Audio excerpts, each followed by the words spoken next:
सोचे ज़रा, एक ऐसा राज जो 15 साल तक एक बाग में दफन रहा, एक ऐसा झूठ जिसने खानदान को बिल्कुल अंधेरे में रखा, लेकिन आज वो राज खुलने वाला है। आइए देखते हैं कि कैसे एक सहाफ़ी की एक दस्तक ने 15 साल पुरानी खामोशी को हमेशा के लिए तोड़ दिया। ये अल्फाज उस पोलिश सहाफ़ी के हैं जो एक सर्द केस के बिल्कुल मरकज़ तक पहुंच गए। उनकी सिर्फ एक मुलाकात इसने 15 साल की खामोशी को तोड़ दिया और एक ऐसी खौफनाक सच्चाई को बेनकाब किया जिसका कोई तसव्वुर भी नहीं कर सकता था। हर कहानी में एक टर्निंग पॉइंट होता है ना? एक ऐसा लम्हा जो सब कुछ बदल कर रख देता है। इस केस में वो लम्हा एक दरवाजे पर दी गई दस्तक थी। ये कोई आम सा इंटरव्यू नहीं था, ये तो एक टकराव था। दरवाजे पर एक ऐसी मुलाकात जिसने एक कातिल के बनाए हुए झूठ के जाल को तोड़ना शुरू कर दिया।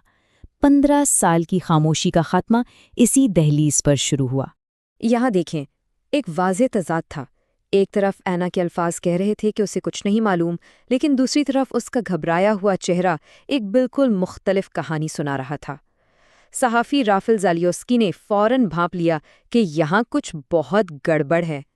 तो इस दरवाजे पर हुई मुलाकात का 15 साल पुराने एक राज से क्या ताल्लुक था? आइए वक्त में थोड़ा पीछे चलते हैं और इस बाग में दफन सच्चाई को खोजते हैं। 14 साल, ये सिर्फ वक्त नहीं है, ये एक ख़ानदान का दर्द भरा इंतज़ार है। एक दहाई से भी ज़्यादा वो जवाबात के मुंतज़िर रहे, जबकि कातिल उनकी नज़रों के सामने एक आज़ाद ज़िंदगी गुजार रही थी। ये है इज़ाबेला, एक माँ, एक बेटी, जो एक बेहतर ज़िंदगी की तलाश में एक नए मुल्क आई थीं। वो इस पूरी कहानी के मरकज़ में हैं, लेकिन 15 साल तक वो सिर्फ एक लापता फ़र्द की फ़ाइल बनकर रह गई थीं। और फिर सामने आए वो खौफनाक तफसीलात। कत्ल बेरहमाना था। ऐना जो पहले कसाब थीं, उसने सबूतों को छुपाने के लिए अपने उसी हुनर का इस्तेमाल किया, लाश को दफन किया और उस पर कंक्रीट डाल दिया ताकि ये राज हमेशा हमेशा के लिए दफन रहे। लेकिन इस पूरी अंधेरी कहानी में उम्मीद की एक किरण भी थी। ये किरण मकतूला की बेटी थी, जिसके अज़्म ने इस भूली बिसरी कहानी को जिंदा रखा। कासिया ने कभी हिम्मत नहीं हारी, जबकि बाकी सब शायद भूल चुके थे। एक बेटी का यकीन था कि उसकी माँ उसे कभी तन्हा नहीं छोड़ सकती, और यही वो ताकत थी जिसने बिलाखिर इंसाफ का दरवाज़ा खटखटाया। पुलिस का ये बयान ना इस पूरी कहानी का निचोड़ है। इससे साफ जाहिर होता है कि इंसाफ का सारा दारोमदार कासिया के अटल अज़्म पर था। इसके बगैर ये राज शायद हमेशा के लिए दफन ही रहता। कासिया के सिर्फ एक कदम ने वाक़यात का एक ऐसा सिलसिला शुरू कर दिया जिसे फिर कोई रोक नहीं सकता था।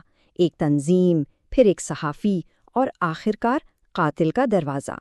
हर कदम इंसाफ की तरफ एक और सीढ़ी साबित हुआ। और अब हम पहुंचते हैं कहानी के क्लाइमैक्स पर, जहां 15 साल से खड़ी झूठ की दीवार आखिरकार गिर गई। दरवाजे पर वो सहाफ़ी से मुलाकात, वो आखिरी धक्का था। ऐना को एहसास हो गया कि खेल अब ख़त्म हो चुका है। 15 साल तक वो बचती रहीं, लेकिन अब सच्चाई खुद उनकी दहलीज पर आ खड़ी हुई थी। लेकिन ऐना का बनाया हुआ झूठ का किला एक झटके में नहीं गिरा, ये आहिस्ता आहिस्ता टूटा। एक पुरस्रार ईमेल से शुरू होकर कई दिनों की बातचीत के बाद आखिरकार ऐना ने वो पता बता दिया जहां उसने इज़ाबेला को दफन किया था, और फिर जाकर खुद को पुलिस के हवाले कर दिया। एतराफ़ के बाद भी ऐना ने अपने जुर्म को कम करने की कोशिश की। उसने दावा किया कि ये एक हादसा था, कि उसने अपना दिफा किया था। लेकिन ज्यूरी ने इसकी कहानी पर यकीन नहीं किया। उन्होंने उसे कत्ल का मुजरिम पाया। और ज्यूरी के इस फैसले के साथ ही 15 साल का तवील इंतज़ार आखिरकार ख़त्म हुआ। इज़ाबेला को इंसाफ मिलने का वक्त आ गया था। ये वो लम्हा था जब हर शक यकीन में बदल गया। ऐना के एतराफ़ की तस्दीक हो गई। 15 साल बाद इज़ाबेला को आखिरकार ढूंढ लिया गया, और उसके ख़ानदानों को वो जवाबात मिले जिनका वो शिद्दत से इंतज़ार कर रहे थे। 21 ये है उन सालों की कम अज़ कम तादाद जो ऐना पोडिडोर्नो को कत्ल के जुर्म में जेल में गुजारने की सज़ा सुनाई गई। इंसाफ बालाखिर हो ही गया। और आखिर में पुलिस की तरफ से ये हतमी एतराफ़। ये केस एक बेटी की मोहब्बत और एक सहाफ़ी की सच की तलाश के बगैर कभी हल नहीं हो सकता था। उन दोनों ने मिलकर एक 15 साल पुराने राज को बेनकाब किया।